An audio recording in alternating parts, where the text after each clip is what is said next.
In this video, I'm going to share how to set up email marketing for mainly beginners, but even if you're a little bit more advanced, you're going to want to pay close attention to this video because I'm going to reveal some powerful insider tips to get the best results. Now, why should you listen to me on this specific topic? Well, first off, I've been an affiliate marketer full-time for over 10 years.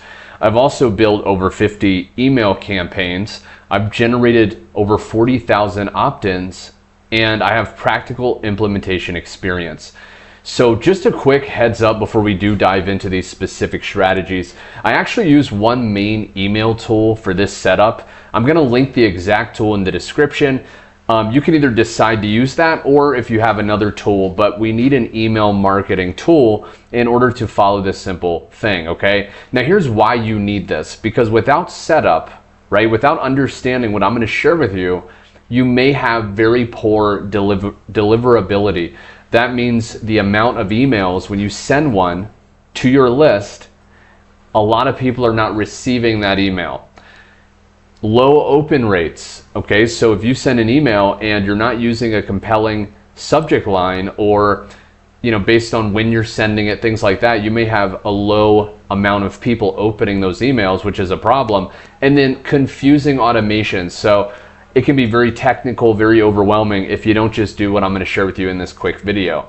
Now here is my 4-step process, and I'm going to go through each of these steps step by simple step. But step number 1 is domain and sender setup, okay? Because we need to actually do this if we want a long-term successful business. Step number 2 is build your list flow, okay? So what is the flow that your email list, your new subscriber is going to go through when they opt into your list? Step number 3 is set the opt-in type, okay? And you'll see a little bit later what that means and why it's so important. And step number 4 is create a welcome automation. So when someone joins your list, you want to welcome them, you want to start building rapport. And again, I'm going to share a little bit later exactly how to do that. So step number 1 is the domain and sender setup. First off, you need to get a domain, okay? Now, you want to think about naming the domain around whatever niche or product you're actually going to be promoting. So if you're in the weight loss niche and maybe you actually do content helping other people lose weight and your name is, Tom, you could have your domain loseweightwithtom.com, right? That actually rhymes pretty well as well. But we want to do that. You can go to godaddy.com, Namecheap. Okay, these are great places you can find domains and they're very cheap. It's like $10 for the year. Creating a sender email, okay, so you need to actually create an email address that you're going to be sending it from. It's not the best to send from a basic like Gmail, okay, so so-and-so at gmail.com, because when you're sending a lot of emails, that will often cause the emails to end up in your spam, okay? So what you want to do is you want to create an email out of the domain. So it would be something like support at loseweightwithtom.com, right? Or support at, or help at whatever, right? And so by doing that, the email is looking more professional and it will actually end up in the main inbox if you follow a lot of the stuff I'm going to share with you. And then it's good to actually set the SPF and the DKIM. And in order to do that, there's very simple YouTube tutorials. Doesn't take long to do, but for this video, I just want to mention the important parts. Now, step number 2 is list setup. Okay, so this is what I basically recommend you do when you're first starting, especially if you're a beginner. Create a main list. Okay, so that's going to be the main list that you're starting with. Usually you're promoting one main product. It's in one main niche, maybe weight loss, maybe make money online, whatever the case may be, self-improvement. Set tags. Okay, so it's a good idea to have at least a lead tag and a buyer tag.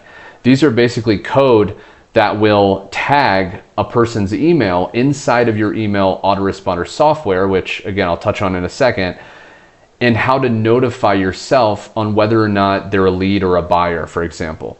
So I recommend you do that. That way you can message those people differently. If they've already bought from you, you can send them other things. And then set the opt-in flow. Okay, so obviously you're gonna need some page to capture their email, okay, often called like a landing or a capture page.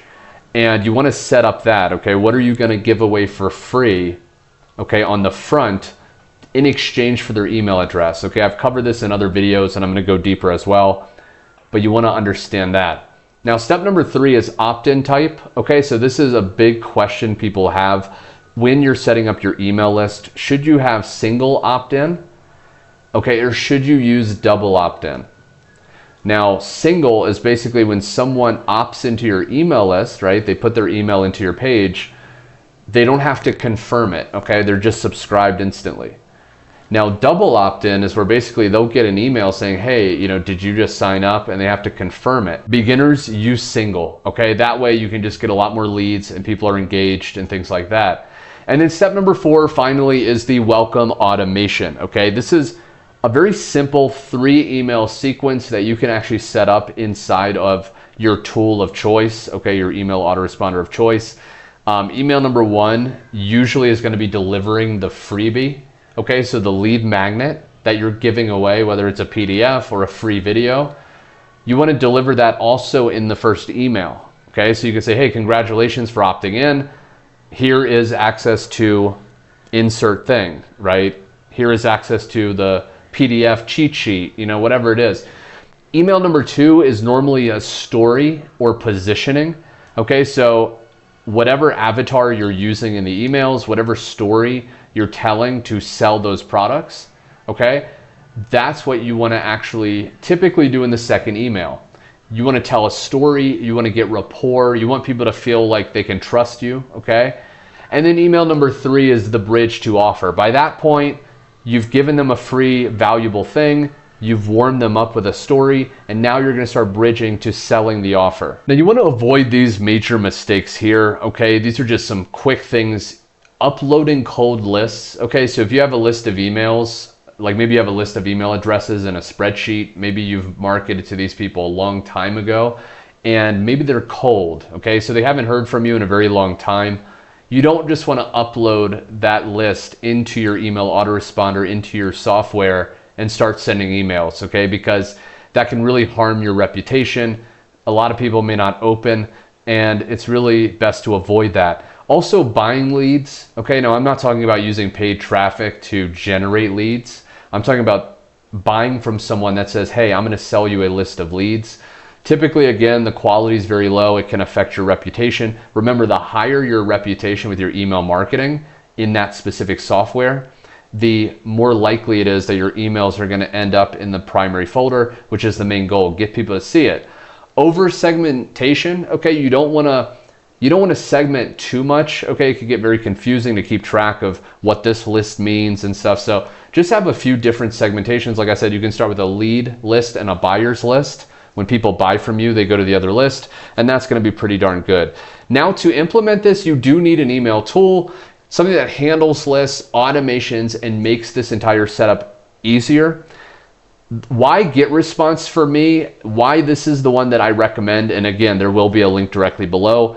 You get unlimited sends, okay? This is really rare. You're actually able to send a lot of emails. So if you're someone that's heavy with promoting, you want to market, then that's really good. Beginner friendly, GetResponse is by far one of the most beginner friendly tools out there today because it really is click by click, paint by numbers, incredibly simple, and there's very strong automations, okay? I've actually personally used GetResponse for years, and I've tested so many other ones as well. Not saying other ones aren't great, but this one really, especially for beginners.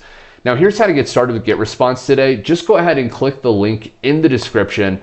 Go ahead, sign up for your account. I believe currently right now, and I don't know how long that's gonna last, there's a 30-day free trial. So you can actually try it out for free, start setting things up. Set the sender domain, okay? So get that domain from like GoDaddy. It's literally like $10 for the year.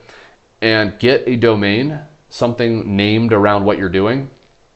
And then at the minimum, build your welcome automation, those 3 different emails. Here's a recap of this video. Okay, we covered the email setup strategy. Be sure to comment how you're gonna actually use this. I'd love to read that. Also like this video if you got value.